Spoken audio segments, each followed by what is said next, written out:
ನಿಮ್ಗೆ ಗೊತ್ತಿರ್ಬೇಕೇನೋ, ಈ ಗಂಡಸ್ರು ಏನು ಮಾಡ್ತಾರೆ ಅಂದರೆ, ಯಾವತ್ತಾದ್ರೂ ಹೆಣ್ಮಕ್ಳನ್ನ ಒಂದು ದಿವಸ ಸಿಟಿ ಕರ್ಕೊಂಡೋಗಿ ಸುತ್ತಾಡ್ಸ್ಕೊಂಡ್ ಬಂದ್ಬಿಡ್ತಾರೆ. ಇನ್ನೊಂದು ತಿಂಗಳು ಮಾತಾಡೋಂಗಿಲ್ಲ ಅವಳು. ಅವತ್ತು ಕರ್ಕೊಂಡೋಗಿರ್ಲಿಲ್ವಾ ನಿನ್ನ ಅನ್ಬೋದು ಅಂತ. ಅವತ್ತು ಸಿಟಿ ಕರ್ಕೊಂಡೋಗಿರ್ಲಿಲ್ವಾ, ಅವತ್ತು ಸೀರೆ ತಗೊಂಡಿಲ್ವಾ, ಅವತ್ತು ಅಂಗಡಿ ಕರ್ಕೊಂಡೋಗಿರ್ಲಿಲ್ಲ, ಹೋಟ್ಲ್ ಕರ್ಕೊಂಡಿರ್ಲಿಲ್ವಾ ಅಂತ ಒಂದೆರಡು ತಿಂಗಳು ನಡೆಸ್ಬೋದು. GT ದೇವೇಗೌಡರು ಹುನ್ನಾರ್ವೂ ಇದೇ ಇರ್ಬೋದೇನೋ. ಅದರಿಂದ ಒಂದು ಮಾಡಿಬಿಡೋಣ, ಭಾಳ ಕಷ್ಟಪಟ್ಟಿದ್ದಾರೆ ಅಂತ ಎಲ್ಲ ಅಂತಾರೆ. ಹಿಂಗೇನೋ ಏನೋ ಮಾಡ್ತಾ ಇದ್ದಾರೆ ಅಂದರೆ ಮಾಡ್ಕೊಳ್ಳಿ ಬಿಡಿ ಅಂತ. ನನಗೆ ಒಂದು ಮಾತು ನನ್ನ ಹೃದಯವನ್ನು ತುಂಬ ತಾಕಿದ್ದು, ಈ ಪುಸ್ತಕದ ಹಿಂದ್ಗಡೆ ಪುಟದಲ್ಲಿ ಒಂದು ಬ್ಲರ್ಬ್ ನಾನು ಬರೆದಿದ್ದೀನಿ, ಅದನ್ನು ಇನ್ವಿಟೇಷನ್ ಬರೆದಿದ್ದೀವಿ. ಅದನ್ನು ಬರೆದ ಮೇಲೆ ಅದು ಪ್ರಿಂಟ್ಗೆ ಹೋಗೋದಕ್ಕೆ ಮುಂಚೆ GT ದೇವೇಗೌಡರು ಒಂದ್ಸಲ ಓದಿದ್ರು. ಇವೆಲ್ಲ ಆಫ್ ದಿ ರೆಕಾರ್ಡ್ ಮಾತುಗಳು. ಅವ್ರು ಏನಂದ್ರು ಗೊತ್ತಾ? ಕೃಷ್ಣೇಗೌಡ್ರೆ, ಅವಳು ಇಷ್ಟೆಲ್ಲ ಕಷ್ಟಪಟ್ಟವಳೆ ಅಂತ ನಾನು ಯೋಚನೆ ಮಾಡಿಲ್ಲ. ಆದ್ರು ನಮ್ಮ ಪಾಡಿಗೆ ನಾವು ನಮ್ಮ ರಾಜಕೀಯ ಬೆಳಿಗ್ಗೆ ಎದ್ರೆ ಯಾರ ಜೊತೆಲೂ ಒಯ್ತೀವಿ, ಏನೋ ಕೆಲಸ ಮಾಡ್ತೀವಿ, ಬರ್ತೀವಿ. ಇಷ್ಟೆಲ್ಲ ಕಷ್ಟ ಯೋಚನೆ ಮಾಡಕ್ ಪುರ್ಸತ್ತಿಲ್ಲ ನನಗೆ ಅಂತ. ಯಾವತ್ತೂ ನಾನು ಕೂತ್ಕೊಂಡು ಊರವ್ರ ಕಷ್ಟ ಸುಖ ಎಲ್ಲ ಮಾತಾಡಿದ್ದೀನಿ. ಯಾರಿಗೋ ಏನೋ ಅಂದ್ರೆ ಓಡೋಗಿದ್ದೀನಿ. ನಮ್ಮನೇಲಿ ನನ್ನ ಹೆಂಡತಿ ಜೊತೆ ಕೂತ್ಕೊಂಡು ಕಷ್ಟ ಸುಖ ಮಾತಾಡಿಲ್ಲ ನಾನು. ನಮ್ಮ ಮನೆ ಕತೆ ಏನು ಅಂತ ಕೇಳಿಲ್ಲ ನಾನು. ನಮ್ಮ ದುಡ್ಡು ಕಾಸು ಆದಾಯ ನಷ್ಟ ಮಾತೇ ಆಡಿಲ್ಲ ನಾವು. ಅದು ಹೆಂಗೋ ಸಂಸಾರ ನಡ್ಕೊಂಡ್ ಬಂದ್ಬಿಟ್ಟಿದೆ. ನನಗೆ ಇದು ಓದ್ತಾ ಓದ್ತಾ ಓದ್ತಾ ಅದೆಲ್ಲ ನೆನಪಾಯ್ತು ನನಗೆ. ಸುಮ್ಮನೆ ಮಾತಾಡ್ತಿದ್ದೆ, ಸುಮ್ಮನೆ ಮಾತಾಡ್ತಾ ಇದ್ದೀನಿ, ಸುಮ್ಮನೆ ಕಷ್ಟ ಸುಖ ಮಾತಾಡಕ್ ಬಂದೆ ಅಕ್ಕ ಅಂತ ಮಾತಾಡ್ತಿದ್ದೆ.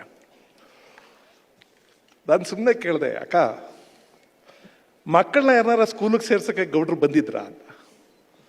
ಅವ್ರು ಹೇಳಿದ್ರು, ಯಾರ್ದೋ ಮಕ್ಕಳನ್ನ ಸ್ಕೂಲಿಗೆ ಸೇರ್ಸಕ್ಕೆ ಇವರೇ ಹೋಗಿದ್ ಬರ್ತಿದ್ರು. ಅವಾಗ ನನ್ನ ದೊಡ್ಡ ಮಗಳು ಸ್ಕೂಲಿಗೆ ಸೇರ್ಕೊಂಡಾಗ ಮಾತ್ರ ಬಂದ್ರು. ಆಮೇಲೆ ಅವ್ರು ಯಾವ ಕ್ಲಾಸ್ ಒಂದ್ಲೂ ಗೊತ್ತಿರ್ಲಿಲ್ಲ. ಅವ್ರಿಗೆ ಏನು ಓದ್ತವ್ರೆ, ಯಾವ ಕ್ಲಾಸ್ ಒಂದ್ಲೂ ಗೊತ್ತಿರ್ಲಿಲ್ಲ. ಒಂದ್ ದಿವಸ ಮಕ್ಕಳ ಸ್ಕೂಲಿಗೆ ಬಂದು ವಿಚಾರಿಸ್ತಿಲ್ಲ. ಬಂಧುಗಳೇ, ನಾನು ಯಾಕೆ ಈ ಮಾತುಗಳನ್ನ ಹೇಳ್ತಿದ್ದೀನಿ ಅಂದ್ರೆ, ಬಹಳಷ್ಟು ಜನ ಅಂತ ಹೇಳ್ತಿದ್ದೀನಿ ನಾನು ಕಾನ್ಶಿಯಸ್ ಆಗಿ. ಬಹಳಷ್ಟು ಜನ ರಾಜಕಾರಣಿಯರ ಪತ್ನಿಯರಿಗೆ ಪ್ರತಿನಿತ್ಯ ಮನೆಯಲ್ಲಿ ಒಂದು ಬೇಗುದಿ ಇರುತ್ತೆ. ನಮ್ಗೆ ಯಾರಿಗೂ ಕಾಣಿಸ್ತೇ ಇರೋದು ಅದು.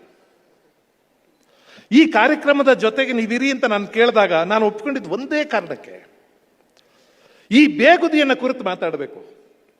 ಆಮೇಲೆ ನಾವು ಎಷ್ಟೋ ಜನ ಮಹಿಳೆಯರು ನೋಡಿರ್ತೀವಲ್ಲ,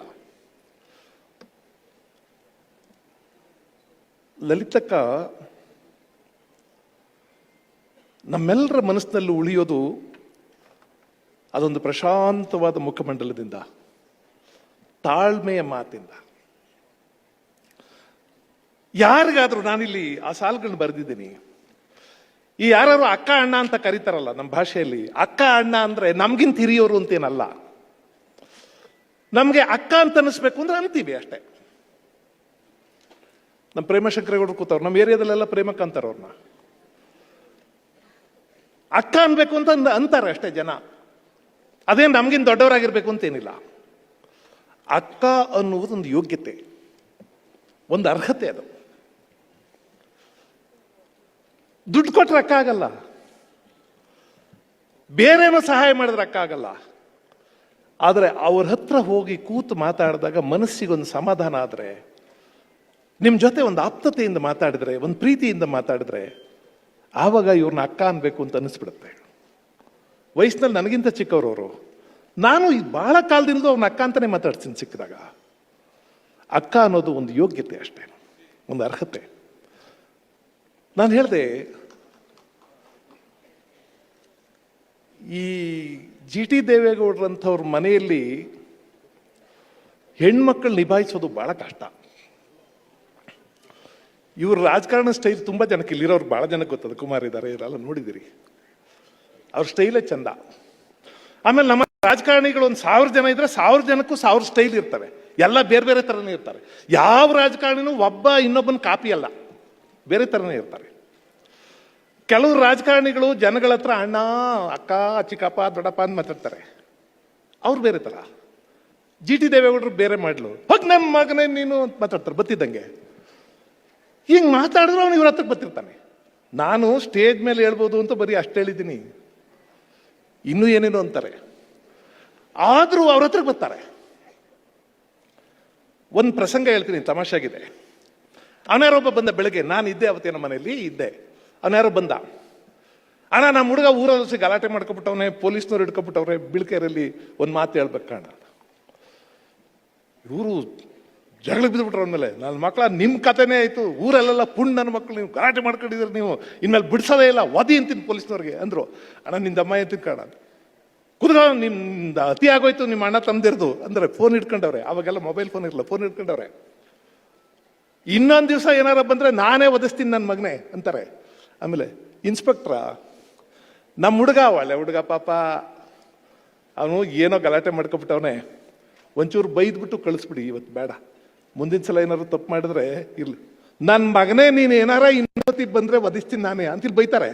ಇದು ತೆಗೆದ್ಬಿಟ್ಟು ಒಳ್ಳೆ ಹುಡುಗ ನಮ್ಮ ಹುಡುಗನೇ ಅಂತ ಮಾತಾಡ್ತಾರೆ. ರಾಜಕಾರಣಿಗಳ ಸ್ಟೈಲ್ಗಳು ಹಿಂಗಿರ್ತವೆ, ಒಬ್ಬೊಬ್ರು ಒಂದೊಂದು ಥರ ಇರ್ತಾರೆ. ಒಂದೊಂದು ಸಲ ಯಾರೋ ಒಬ್ಬನಿಗೆ 2 ಸಲ 3 ಸಲ ಕೆಲಸ ಮಾಡಿರ್ತಾರೆ, ಆಗಿಲ್ಲ, ಕೆಲವು ಆಗೋದಿಲ್ಲ, ಹೋಗೋದಿಲ್ಲ, ಆಗಲ್ಲ ಹೋಗ ನನ್ನ ಮಗನೇ ಬಿಡ್ತಾರೆ. ಅವನಿಗೆ 4-5 ಸಲ ಕೆಲಸ ಆಗಿರುತ್ತೆ, 1 ಸಲ ಕೆಲಸ ಆಗಿಲ್ಲ ಅಂದ್ರೆ ಬೇಜಾರು ಮಾಡ್ಕೊಂಡು ಹೊರಟೋಗ್ತಾನೆ. ಏನು ಇವ್ರಿಗೆ ನಾವು ಬೆಳಗಾನ ತಿರುಗ್ತೀವಿ, ಓಟ್ ಹಾಕಿಸ್ತೀವಿ, ನೋಡಿ ಇವ್ರಿಗೆ ನಾವು ಟೈಮಲ್ಲಿ ಇಲ್ಲ ಅಂದ್ಬಿಟ್ರು ಅನ್ಕೊಂಡು ಹೋಯ್ತಾನೆ. ಬಂಧುಗಳೇ, ಆ ಟೈಮಲ್ಲಿ ಅವ್ರಿಗೊಂದು ನೆರಳು ಬೇಕಾಗಿರುತ್ತೆ. ಆ ನೆರಳಿನ ಹೆಸರಲ್ಲಿ ಇಲ್ತಕ್ಕಂಥ, ಆ ನೆರಳಿನ ಹೆಸರಲ್ಲಿ ಇವನ್ ಸಿಟ್ಟು ಮಾಡ್ಕೊಂಡೇ ಇರ್ತಾನೆ. ಹಿಂಗೆ ಅಂದ್ಬಿಟ್ರು ಗೌಡ್ರು ಸಿಟ್ಟು ಮಾಡ್ಕೊಂಡಿರ್ತಾನೆ.